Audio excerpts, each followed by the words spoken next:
হাতীমৰা দক্ষিণপাট গাঁও এলেকাৰ ৰাস্তাত যিটো মিৰিভেটি টু হাতীমৰা সংযোগী পথ, তাতে ধৰক কোনোবা দুষ্কৃতি কাৰ্য মানে ব্ৰইলাৰ আনি পেলাই আপোনাৰ 4 বা 5 বস্তা বা 6 বস্তামান হ'ব ৰাস্তা কাষতে পেলাই থৈ দিছে।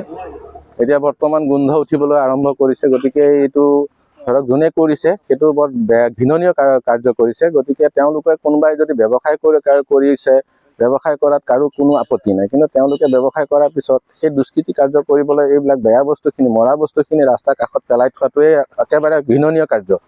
তেওঁলোকেতো ব্ৰইলাৰ পুহিছে বা কোনোবাই ব্ৰইলাৰ বেপাৰ কৰিছে, তেওঁলোকে মৰিছে, তেওঁলোকে সেই বস্তুটোক আনি পেলাই গাঁত খানি পুতক, তেতিয়াতো কাৰো কোনো ক'বলগীয়া একো আপত্তি নাই, আপত্তিজনক কথা নাই। গতিকে সেই বস্তুটোৱে আজি ধৰক এইটো ইয়াত পেলাইছে। আমি তাতে হস্পিটেল চাৰিআলিৰ পৰা ওলাই আহোঁতে আমাৰ যিখন হস্পিটেলৰ যিটো হৰিহৰ আশ্ৰমৰ অকণমান আগত যিটো মানে আপোনাৰ আচুতীয়া ৰাস্তা অকণমান তাতো পেলাই থকা পাইছোঁ, ৰেলগেটৰ ওচৰতো পাইছোঁ, আজি ইয়াত পাইছেহি। গতিকে তেনেকৈ মানুহৰ ঘৰৰ চোতালত পেলাবহি।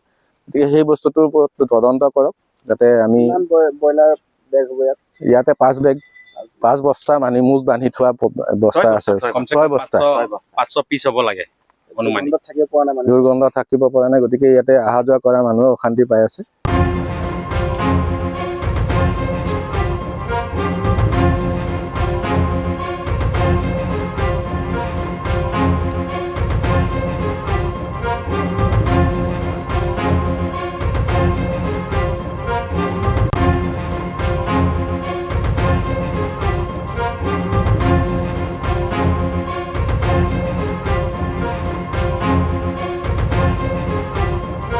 হাতীমৰা দক্ষিণপাট গাঁও এলেকাৰ ৰাস্তাত যিটো মিৰিভেটি টু হাতীমৰা সংযোগী পথ, তাতে ধৰক কোনোবা দুষ্কৃতি কাৰ্য মানে ব্ৰইলাৰ আনি পেলাই আপোনাৰ 4 বা 5 বস্তা বা 6 বস্তামান হ'ব ৰাস্তা কাষতে পেলাই থৈ দিছে।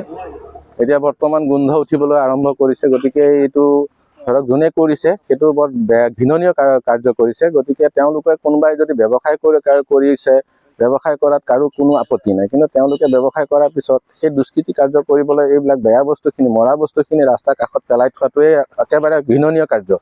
তেওঁলোকেতো ব্ৰইলাৰ পুহিছে বা কোনোবাই ব্ৰইলাৰ বেপাৰ কৰিছে, তেওঁলোকে মৰিছে, তেওঁলোকে সেই বস্তুটোক আনি পেলাই গাঁত খানি পুতক, তেতিয়াতো কাৰো কোনো ক'বলগীয়া একো আপত্তি নাই, আপত্তিজনক কথা নাই। গতিকে সেই বস্তুটোৱে আজি ধৰক এইটো ইয়াত পেলাইছে। আমি তাতে হস্পিটেল চাৰিআলিৰ পৰা ওলাই আহোঁতে আমাৰ যিখন হস্পিটেলৰ যিটো হৰিহৰ আশ্ৰমৰ অকণমান আগত যিটো মানে আপোনাৰ আচুতীয়া ৰাস্তা অকণমান তাতো পেলাই থকা পাইছোঁ, ৰেলগেটৰ ওচৰতো পাইছোঁ, আজি ইয়াত পাইছেহি। গতিকে তেনেকৈ মানুহৰ ঘৰৰ চোতালত পেলাবহি।